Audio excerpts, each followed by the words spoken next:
সম্পর্ক এবং সন্দেহ দুটোই কমলিনীর জীবনকেই শেষ করে দিতে চলেছে। কান্নায় ভেঙে পড়ে কমলিনী। গল্পের শুরুতে আমরা দেখতে পারবো কাকামণি বাড়িতে এসে ডাকতে শুরু করে, বুড়িমা কোথায় গেলি রে, কোথায় গেলি? তোরা তো অর্ডার দিয়েছিলি রাবড়ি তো ডেলিভারি দিয়ে গেল, আমি তো সেটা রিসিভ করেছি, আমি এটা ওপরে রেখে এসেছি। তখনই কমলিনী বলে, কাকামণি এই সব দায়িত্ব কিন্তু আমি আপনাকেই দিয়েছিলাম, তাই এই দায়িত্ব আপনাকে নিতে হবে, সমস্ত কিছু নিজ দায়িত্বে রাখতে হবে। কাকামণি বলে, আচ্ছা ঠিক আছে বুড়িমা, আমি আমার দায়িত্বে নিয়ে নিলাম। এদিকে কমলিনী আজকে সারা দিন উপোস করে থাকবে। আর তখনই কমলিনীর দিকে তাকিয়ে রশ্মি, বর্ষা সকলেই প্রশ্ন তোলে। রশ্মি তখন বলে, কী ব্যাপার বুড়িমা, তোমার মুখটা এরকম ফ্যাকাশে লাগছে কেন? তুমি কি কিছু খাওনি নাকি? কিছু একটা খেয়ে নাও, তোমার হাবভাব দেখে মনে হচ্ছে তুমি কিছু একটা নিয়ে ভীষণ রকম চিন্তা করছো। আজকে তো মেয়ের গায়ে হলুদ, এভাবে চিন্তা করলে কি হবে নাকি? সবটা তো তোমাকে সামলাতে হবে। মিঠি বলে, হ্যাঁ মা, তোমার কি আসলে শরীর খারাপ করছে? দেখো মা, তোমার যদি শরীর খারাপ হয়ে থাকে তাহলে প্লিজ তুমি অন্তত কিছু একটা খেয়ে নাও। আর তুমি এভাবে চিন্তা কেন করছো? চিন্তা করতে হবে না। তুমি কি নতুন কাকুকে নিয়ে কোনোভাবে চিন্তা করছো নাকি? নতুন কাকু কেউ দেখতে পাচ্ছি না। কমলিনী বলে, না আমার আসলে কোনো চিন্তা নেই, আমি আজকে উপোস তো, আমি এখন কিছু খেতে পারবো না। আর তোমার নতুন কাকুর জন্য আমার চিন্তা কেন হবে? তোমার নতুন কাকু একটা কাজে বের হয়েছে।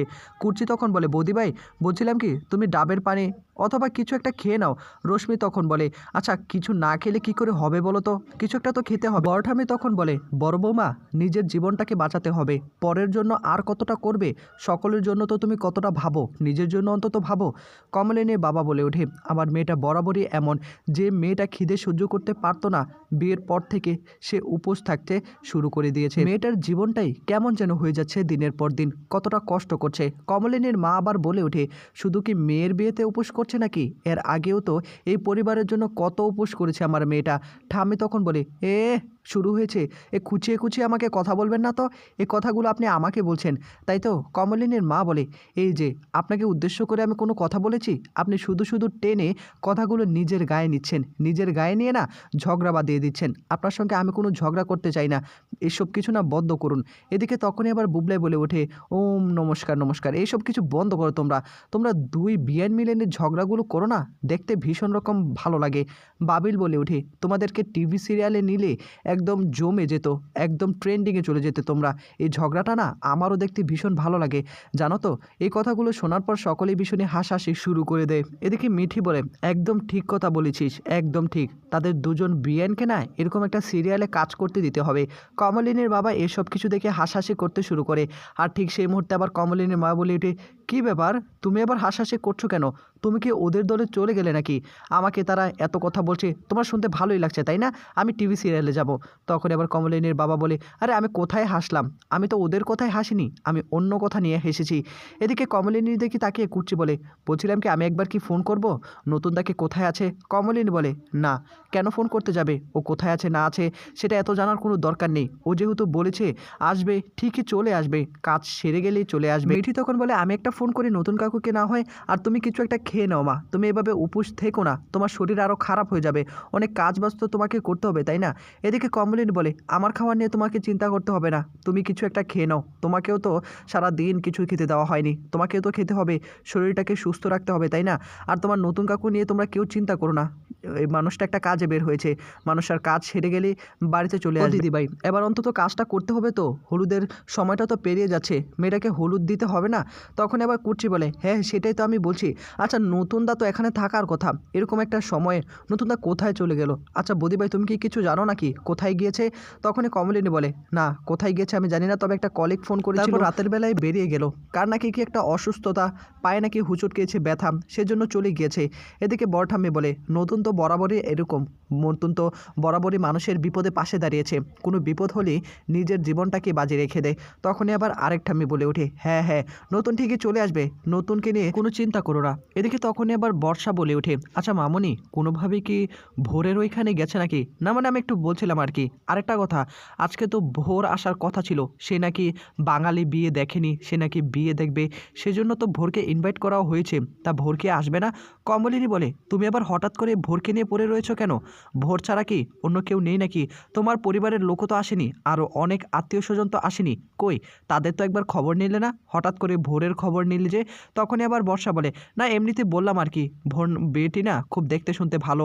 এদিকে রশ্মি বলে, হ্যাঁ ভোর মেয়েটি আমার কাছে দেখতে না অনেক ভালো লেগেছে, নম্র ভদ্র, কত শিক্ষিত, আমার মেয়ের মতো। আমার মেয়ের কথা মনে পড়ে গেল।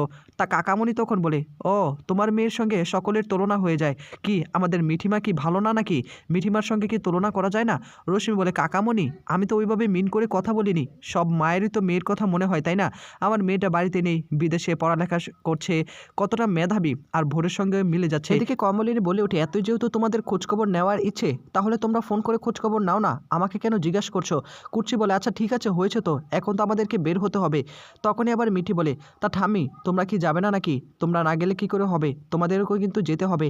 দুই বুড়ো ঠাম্মি তখন বলে, আরে আমরা কি করে যাবো, আমাদের কি যাওয়ার বয়স হয়েছে নাকি? আমরা এখন যেতে পারবো না। এদিকে কুর্চি তখন কমলিনীকে বলে, বৌদি ভাই আমি যাচ্ছি, তোমার জন্য একটু শরবত নিয়ে আসি। কমলিনী বলে, না আমার জন্য কিছু আনতে হবে না, আগে ও আসুক, ও তো উপোস, তাকেও তো খেতে হবে। তখনই আবার অনন্যা বলে ওঠে, তোমরা কি একসঙ্গে ছাড়া খাও না নাকি? কমলিনী বলে, না খাই না, খাওয়ার চেষ্টাও করি না, কেননা ও উপোস আমি উপোস, তাই একসঙ্গেই খাবার খাবো, আমরা এটা চেষ্টা করি জানো তো। আর যাও যাও, তোমাদের সময় পেরিয়ে যাচ্ছে, তোমাদেরকে যেতে হবে, অনেকটা সময় চলে গিয়েছে, বেলা হয়ে যাচ্ছে, হলুদটাকে সেরে তো আবার বাড়িতে ফিরতে হবে তাই না? কুর্চি তখন বলে, হ্যাঁ হ্যাঁ যাচ্ছি, কিন্তু তুমি ফটোশ্যুট করবে না? ফটোশ্যুট তো করতে হবে। কমলিনী বলে, আরে না, সে সময় কি আমার আছে নাকি? আমি এখন ফটোশ্যুট করতে পারবো না, সে সময় থাকলেও তো আমি করতে পারতাম না, আমার অনেক কাজ বাজ রয়েছে। কুর্চি তখন বলে, তোমাকে তো যেতেই হবে, এসব নিয়মকানুন এখন মানলে চলবে না। আর মা তোমরা যদি যেতে চাও তাহলে যেতে পারো, চলো না আমরা একসঙ্গে যাই, হলুদটা দেখে আসবো। এদিকে তখনই ঠাম্মি বলে, না না আমরা যেতে পারবো না গো, যেতে পারবো না। মিঠি তখন বলে, তোমরা কি আমাকে ভালোবাসো না? যদি তোমরা আমাকে ভালোবেসে থাকো অবশ্যই যেতে হবে, দূর থেকে না হয় দেখবে, আর যদি না যাও আমি কিন্তু কোনোভাবেই যাব না। তোমরা যদি আমাকে ভালোবেসে থাকো অবশ্যই যেতে হবে। ঠাম্মি তখন বলে, এটা আবার কী ধরনের কথা বললি তুই? হ্যাঁ তোকে ভালোবাসি না মানে কি? তোকে ভালোবাসি না তো কাকে ভালোবাসবো? হ্যাঁ আচ্ছা ঠিক আছে আমরা তাহলে যাব, চল দিদি, কোনো অলক্ষণে হবে না তো? তখন বলে, না হবে না, আমরা দূর থেকে না হয় একটু দেখে আসবো, এছাড়া আর কিছুই হবে না। কুর্চি বলে, এ তোমরা রেডি হও না, রেডি হও। এদিকে বর্ষা মনে মনে বলে, একদম মিলে যাবে, সন্দেহ হোক তারপরে তোমরা আসল খেলা দেখতে পারবে। ঠাম্মি চলো একসঙ্গে গেলে ভালো লাগবে। সকলেই তখন রেডি হয়ে পড়ে, আর তখনই কমলিনী বলে, এবার অন্তত তোমরা বের হও, অনেকটা সময় পেরিয়ে যাচ্ছে। কমলিনী সকলকে বাড়ি থেকে বের করে দেয়, আর মিঠিও সেখান থেকে চলে যায়। মিঠিল বাবিলকে বলে, যাও তো স্নান করে আসো, তোমার গা থেকে গন্ধ বের হচ্ছে। তখন আবার বাবিল বলে, গন্ধ বের হচ্ছে, কি এমন সুগেরান নিয়ে ঘুরছিস? এ বলেই সেখান থেকে বুবলাই বাবেল চলে যায়। মিঠিল তখন কমলিনীকে বলে, আচ্ছা কাকিমা একটা কথা না, আমি কিছুই বুঝতে পারছি না, তোমাকে দেখতে একটু আপসেট মনে হচ্ছে, তুমি কি কোনো কিছু নিয়ে চিন্তিত নাকি? আমাকে বলতে পারো। কমলিনী বলে, না না না মিঠিমা, আমি কোনো কিছু নিয়ে চিন্তিত না। কিছুক্ষণ পরই বাড়িতে ফিরে নতুন, আর নতুন দেখতে পায় কমলিনী দাঁড়িয়ে রয়েছে। কমলিনী কান্না করছে, চোখের জলগুলো মুছতে শুরু করে, আর সেটা বুঝতে পারে নতুন। আর তখনই নতুন বলে, কি ব্যাপার ওরা কোথায়? কমলিনী বলে, ওরা চলে গিয়েছে, এতক্ষণে তুমি আসলে যে, কি হলো? নতুন তখন বলে, আর বলো না, ভোরের না একটা সিরিয়াস ইস্যু হয়ে গিয়েছিল, তাকে হসপিটালে নিয়ে যাওয়া হয়েছে, অনেক টেস্ট করিয়েছে, রিপোর্টগুলো আসতে হয়েছে, আর আমাকে সেখানে থাকতে হয়েছে, তাকে দেখাশোনার করার মতো তো আর কেউ নেই, আর সেজন্য আমাকে থাকতে হলো। আমি না কিছু করতে পারিনি, আমাকে প্লিজ তুমি ক্ষমা করে দিও। তখনই কমলিনী বলে, একটা অন্তত ফোন করতে পারতে। আর কিছু খাবে তো নাকি? সারাদিন তো উপোস রয়েছ, আমি শরবত নিয়ে আসি। কমলিনীর দিকে তাকে নতুন বলে, আমি কিছু খাবো না, আমি ওইখানে চা বিস্কিট খেয়ে নিয়েছি। এই কথা শোনার পর আরও রেগে যায় কমলিনী। কমলিনী সেখান থেকে চলে যাচ্ছিল, তখনই নতুন বলে, কি ব্যাপার তুমি চলে যাচ্ছ কেন? কাজবাজ কি বাকি রয়েছে নাকি? কমলিনী বলে, তোমার তো আর কোনো কাজবাজ বাকি নেই, আর আমি এখানে দাঁড়িয়ে বা থেকে কি করব?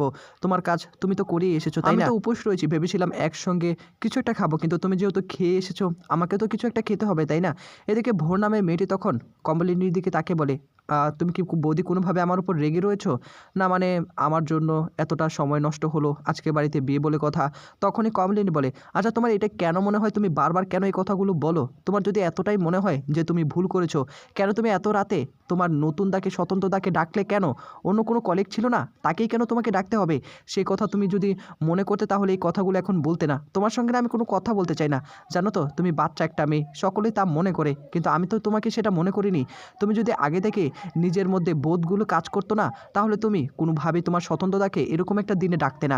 এই বলেই তখন কমলিনী উপরে চলে যায়। এদিকে দেখা যাবে মিঠির সাজার সময় হয়ে গেছে, পার্লার থেকে কোনো মহিলাও আসছে না, সকলেই ভীষণ চিন্তা করছে, 1 ঘন্টা পেরিয়ে গেল, এখনও সাজার কোনো লোক এলো না। তখনই মিঠি বলে, না আসলে না আসুক, আমি নিজেই কিছু একটা সেজে নিতে পারবো, কিছু একটা হবে না। তখন এবার ভোর বলে, তোমরা যদি চাও আমি ওকে সাজিয়ে দিতে পারি। মিঠি বলে, না তোমার আর দরকার নেই, তোমার পা না চোট পেয়েছো? তখনই ভোর বলে, না সেটা তো সেরে গিয়েছে। এদিকে কুচি এসে বলে, সর্বনাশ হয়ে গিয়েছে মিটি, সর্বনাশ হয়ে গিয়েছে। তোকে যে সাজাতে আসবে পার্লারের মেয়েটি, তার বাড়িতে নাকি কি একটা অ্যাক্সিডেন্ট হয়েছে, সে নাকি আসতে পারবে না। ভোর বলে, তোমরা যদি কিছু মনে না করতে আমি সাজিয়ে দিতাম, আমি তো এগুলো পারি তাই না? মিঠি তখন বলে এসবের কী দরকার, আমি তো সাদামাটা একটু সাজি। কুর্চি বলে সাদামাটা সাজলে কি হয়ে গেল নাকি? এরকম একটা দিনে তোকে সাজতে হবে না, আলপনা দিতে হবে না? সেগুলো কি তুই একা একা দিতে পারবি নাকি? তোকে সব কিছুই করতে হবে। আর ভোর, তুমি যেহেতু পারবে বলছো, দেখো না চেষ্টা করে পারো কি না। মিঠির বন্ধুবান্ধব আশেপাশে সকল মেয়েরা তখন বলে আচ্ছা মিঠি একটু সেজে নে না, এরকম সাজা কি আর সাজবি নাকি? ভোর বলে তোমরা যদি চাও আমি সাজিয়ে দিতে পারি, যদি পছন্দ না হয় পরে না হয় আবার মুছে ফেলো। আমি তো অনেক আর্ট করতাম, তাই আলপনা সব কিছু আমি ভালো দিতে পারি, তোমরা যদি মনে করো আমি সাজিয়ে দিতে পারি। এদিকে কুর্চি বলে আচ্ছা ঠিক আছে মিঠি, দেখ না ও যেহেতু চাচ্ছে একটু সেজে গুজে দেখ ঠিকঠাক পারে কিনা। এদিকে তখনই মিঠি বলে আচ্ছা ঠিক আছে। মিঠি তখন বসে পড়ে, আর তখনই সাজানোর মুহূর্তে ভোরের কাছে চলে আসে আবার কমলিনী এসে বলে দিদিভাই এই বিষয়টা কিভাবে কি করবে? তখন এবার কুর্চি বলে ভোর তো বললো সে নাকি সাজাতে পারে। ভোরের দিকে তাকে তখন আবার কমলিনী বলে ওঠে বাবা তুমি তো সব বিষয় দেখছি পারদর্শী। তো বন্ধুরা এই ছিল আপডেট, নেক্সট আপডেট পেতে চ্যানেলটিকে সাবস্ক্রাইব করে সাথেই থাকুন। ধন্যবাদ।